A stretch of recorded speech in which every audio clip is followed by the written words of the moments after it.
Olá, está começando o Goiás, nossa terra, nossa gente. Nessa primeira edição, vamos contar a história da transferência da capital, da antiga Vila Boa, para Goiânia.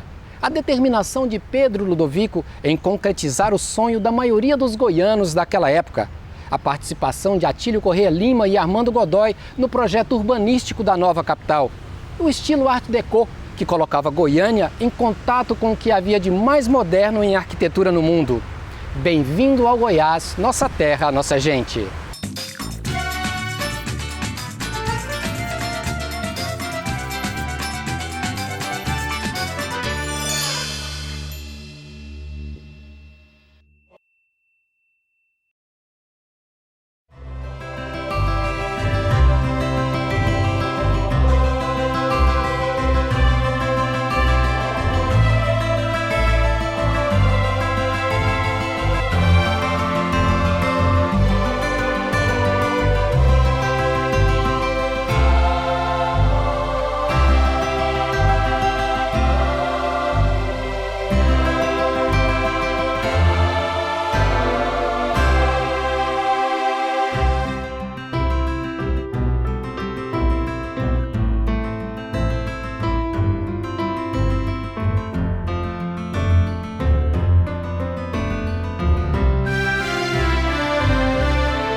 A história de Goiás teve início no século XVIII, ainda no Brasil colônia. Junto com o surgimento do novo estado, durante o período da extração das minas de ouro, surge também a ideia da criação de uma nova capital. Com o argumento de que Vila Boa apresentava como principal inconveniente a topografia, a antiga capital encontrava-se cercada por uma cadeia de montanhas, impossibilitando a expansão e dificultando o acesso, foi sugerido a Portugal a construção de uma nova sede administrativa para Goiás. Os portugueses rejeitaram a ideia devido ao alto custo do projeto. Desde o tempo do Couto Magalhães, em 1863, já queria mudar a capital, mas ele queria mudar para Uanã, Santa Leopoldina, porque descia o Araguaia e até Pará, lá em Belém, descer pelo Atlântico para chegar em São Paulo, no Rio de Janeiro. Era assim. Juro promover a independência do Brasil! Com a proclamação da independência, em 1822, a mudança da capital voltou a ser discutida e, mais uma vez, não foi levada adiante por causa do alto custo financeiro. No período da Primeira República, o sonho de consolidar a mudança da capital é transformado em lei e incluído na legislação estadual. Mas ganha também novos obstáculos. Os proprietários de terras, que não queriam ver desvalorizadas as suas propriedades, e os políticos, que não queriam perder o poder e o prestígio social que gozavam na antiga capital, impediram a concretização da mudança. Mudar a capital significa tocar numa estrutura de dominação que estava instituída aqui desde o início do século. Não é uma mudança que houve nas primeiras décadas do século XX, que colocou no centro do poder uma oligarquia, a oligarquia dos caiados. E isso está sendo ameaçado com a ideia da mudança da capital. Quer dizer, mas isso significa alterar o modo de vida do funcionalismo, quer dizer, um reordenamento político geral, e isso atrapalha a vida, o cotidiano das pessoas. Toda a discussão é carreada para jornais, para as correntes políticas, e o que se sabe muito bem, o que está em jogo a oligarquia que dominava e os novos grupos que estão chegando no Estado e estão querendo se instalar nele. E a melhor forma de conseguir isso é construir uma nova capital para que novas relações de poder sejam estabelecidas a partir desse novo ponto, uma cidade que agora não mais seja controlada pelo grupo que foi deposto. A partir da década de 1910, um novo fator surge para reforçar a necessidade da transferência da capital. Sem poder expandir as fronteiras, Vila Boa conta com uma população de 8.000 pessoas, sendo ultrapassada por vários centros urbanos do estado de Goiás. Goiás não tinha jeito mais de progredir. E lá era muita montanha, inclusive as casas eram tudo emendado na outra, não tinha sol, não tinha arejamento nas casas, sabe? Naquele tempo, Cuiabá tinha população 3 vezes mais que Goiás. Era uma vergonha para Goiás, um lugar igual Mato Grosso, que é muito mais atrasado que Goiás, a população é 3 vezes mais. Mas como que ia aumentar lá, cheio de serra para todo lado? Ia furar buraco lá para o cisterna e tal, não tinha poço, era só pedra lá embaixo, né? A Revolução de 1930, tendo Getúlio Vargas como presidente do Brasil, desenha um novo cenário nacional. Em Goiás, a disputa política fica entre 2 partidos, o democrata, que detinha o poder, e o republicano de oposição. E é exatamente do Partido Republicano que surge o nome do homem que ia tornar realidade o sonho da transferência da capital, o médico e político Pedro Ludovico Teixeira. Naquele tempo, durante a Revolução de 30, quem dominava aqui era os caiados, né? O Pedro Ludovico era contra e foi preso. Foi preso e foi mandado para Goiás, foi preso em Rio Verde para ir para a cadeia de lá. Então consta, eu não sei se é verdade, se é lenda, que o primeiro motorista daqui de Goiânia é o tal de Zé Cachimbo. E ele que estava dirigindo o carro, que ele estava pelo Ludovico com a escolta, que ia levando ele preso para lá. Então a tendência era matar, ou provocar um acidente ou tal, e matar o doutor Pedro Ludovico no caminho. E sempre esse Zé Cachimbo falando, vamos mais para frente, vamos mais para frente, vamos mais para frente. Quando vem o estafeta lá anunciando que a Revolução tinha sido vitoriosa. Então ele chegou em Goiás, apesar de ser preso, foi com foguete e tal, aquelas coisas tudo. Em 1978, a Academia Goiana de Letras nós fizemos uma gravação com o Dr. Pedro sobre o Museu da Imagem e do Som. Eu era o técnico de gravação e tal. Aí tem a fotografia ali. Aí ele foi, eu perguntei para ele, Dr. Pedro, o senhor foi preso aquela vez, foi uma epopeia, né? Mata aqui, não mata ali, tal, aquela coisa, levando. De repente chega o estafeta, a Revolução venceu, faz aquela diferença, o senhor chegou àquela coisa. Isso daria um livro inteiro. No seu livro Memória, o senhor só pôs um trechinho assim, para quê? Ele falou, para não surgir sutilidades, né? Mas ele é um homem que mandava um cacicão, aquela coisa, se fosse eu tinha escrito um livro inteiro. Mesmo diante de tantas dificuldades, Pedro Ludovico estava determinado a concretizar a mudança da capital. Em 1932, o interventor convida o urbanista Armando Godoy para analisar a região onde seria erguida a nova cidade. Pedro Ludovico mostrou 2 regiões que seriam próprias para a instalação da nova capital, que seria a região de Silvânia, antiga Bonfim, e a região de Campinas. Na região de Silvânia, o ideal lá seria a topografia, o clima, que era também favorável, a via férrea que passava pela região e a bacia hidrográfica da região que supriria as necessidades da capital. Porém, a região selecionada foi Campinas devido a uma expansão urbana mais desenvolvida, a população era maior, tinha também a via férrea, mas era só próxima, não chegava até aqui, que seria um contra, mas não foi levado em consideração porque poderia estender a via férrea até a capital.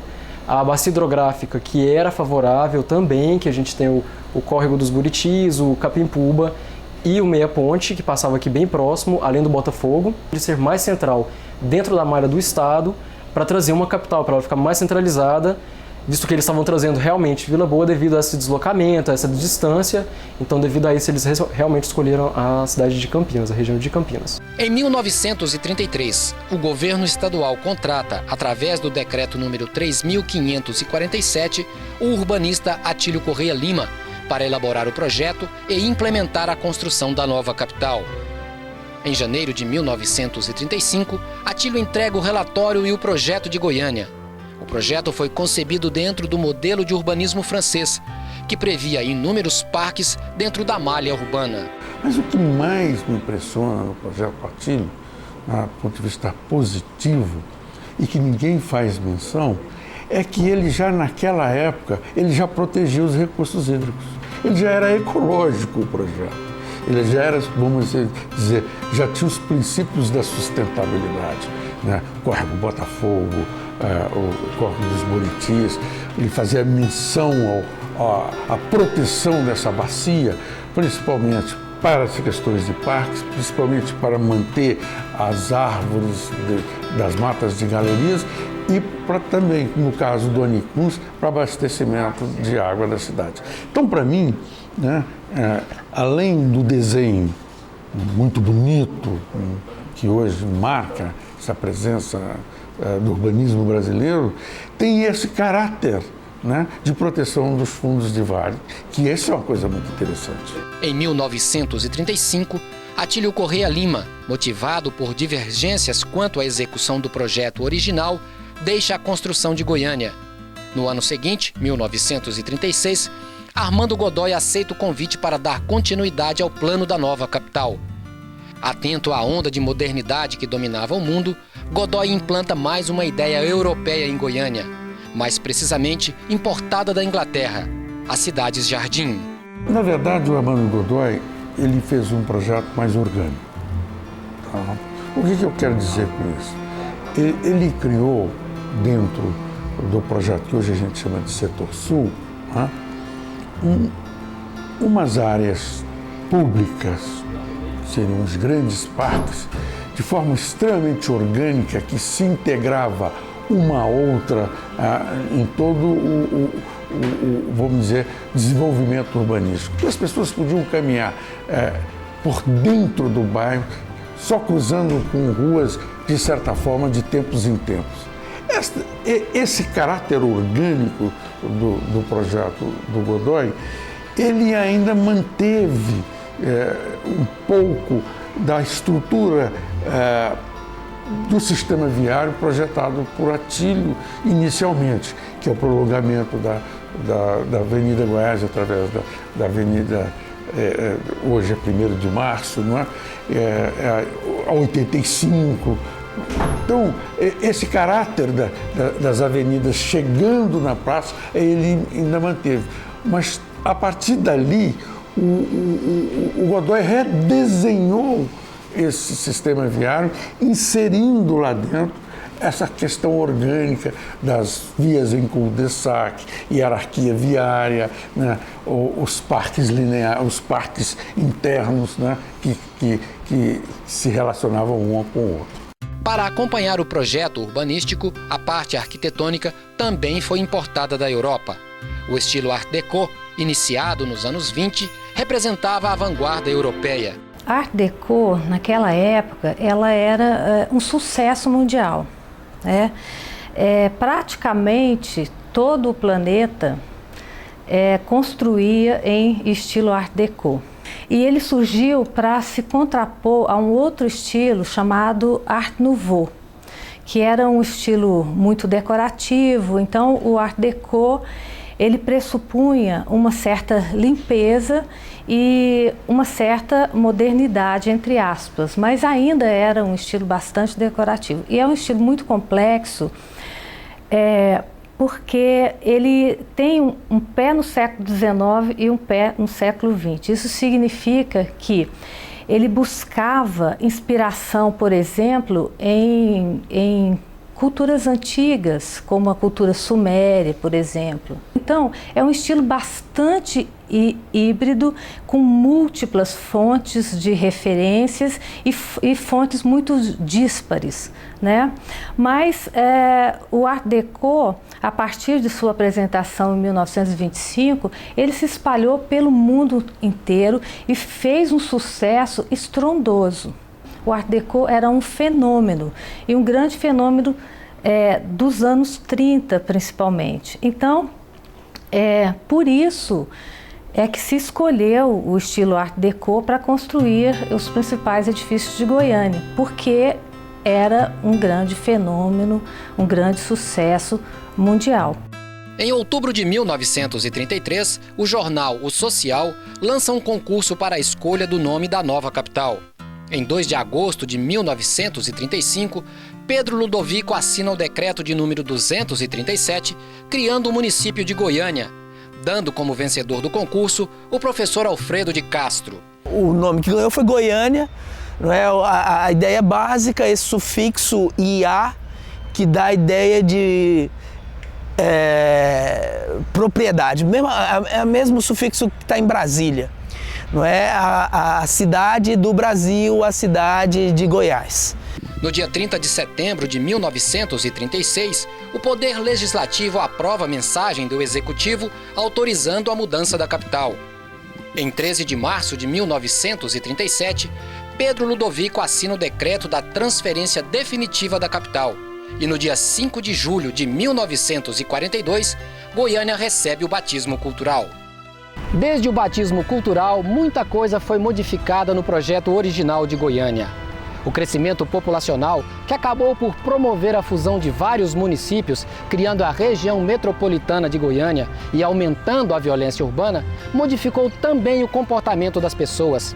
Os passeios familiares aos domingos, aqui mesmo no Lago das Rosas, as noites de espetáculos no Cine Teatro Goiânia estão gravados na memória nostálgica daqueles que viveram o nascimento da nossa capital. Mas e agora? Como será a Goiânia do século XXI? Você não repete a história mais. A história congela o tempo.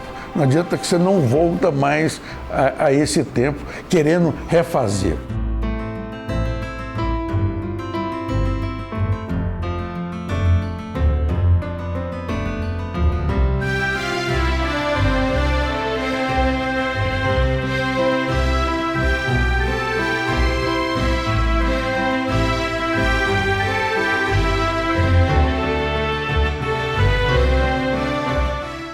Hoje contamos a história da transferência da capital da antiga Vila Boa para Goiânia, a determinação de Pedro Ludovico em concretizar esse sonho de transferência, a participação de Atílio Correia Lima e Armando Godoy no projeto urbanístico da cidade e o estilo Art Deco, que colocou Goiânia em contato com o que havia de mais moderno em arquitetura no mundo.